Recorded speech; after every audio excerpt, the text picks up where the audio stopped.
Hello friends, how are you all? Welcome back to my channel Sriniha vlogs. So ఇవాల్టి మన tasty and healthy recipe ఏంటంటే రాగి dosa. Yes, రాగి దోశ అండి. చాలా హెల్తీగా అండ్ టేస్టీగా రాగి దోశ అయితే వేసుకుందాము.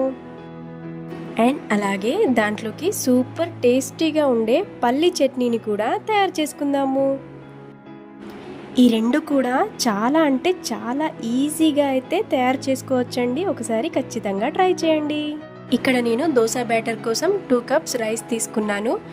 కరెక్ట్ క్వాంటిటీస్ అయితే తీసుకోవాలండి.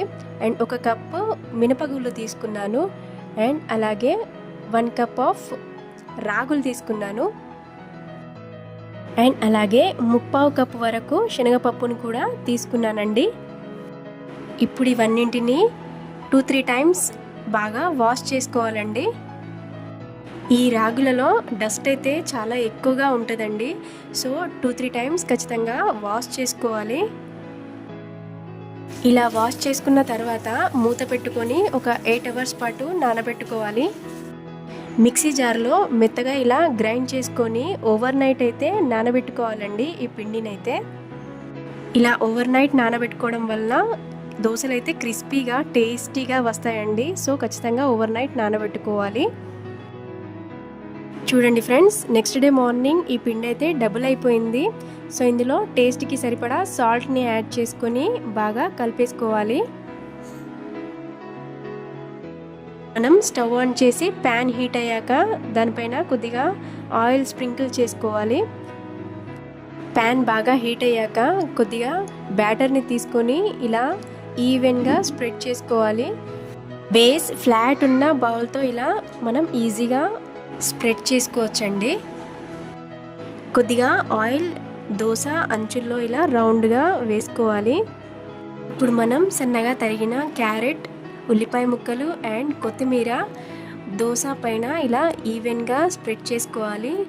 ఇలా వెజ్జీస్ వేసుకోవడం వల్ల చాలా అంటే చాలా టేస్టీగా ఉంటుందండి. దోశ మాత్రం అద్భుతంగా ఉంటుంది. ఇప్పుడు మనం ఫ్లేమ్ మీడియంలో పెట్టుకొని మూత పెట్టుకొని ఒక 10 మినిట్స్ అయితే కుక్ చేసుకోవాలి.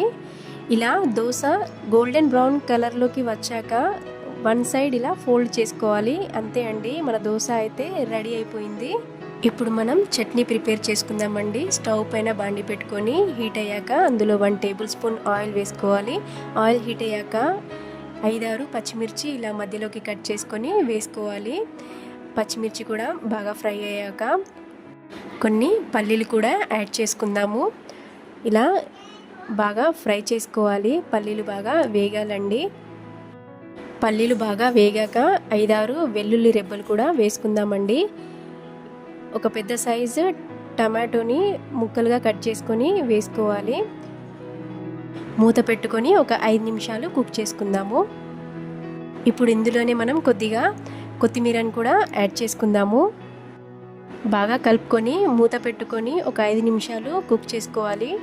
టమాటా ముక్కలు ఇలా బాగా మగ్గేంత వరకు కుక్ చేసుకోవాలండి. ఇప్పుడు మనం ఇవన్నింటినీ ఒక మిక్సీ జార్లో వేసుకొని ఒక 1 టేబుల్ స్పూన్ జీలకర్ర, రుచికి సరిపడా సాల్ట్ వేసుకోవాలి. అండ్ కొద్దిగా చిల్లీ పౌడర్ని కూడా యాడ్ చేసుకోవాలి. కొన్ని వాటర్ వేసుకోవాలి. మెత్తగా గ్రైండ్ చేసుకోవాలండి. ఇప్పుడు చట్నీకి తాలింపు అయితే వేసుకుందాము. ఒక టేబుల్ స్పూన్ ఆయిల్ తీసుకొని ఆయిల్ హీట్ అయ్యాక అందులో కొన్ని ఆవాలు, కొద్దిగా జీలకర్ర వేసుకుందాము. అండ్ అలాగే 2 ఎండుమిర్చి కూడా వేసుకుందాము.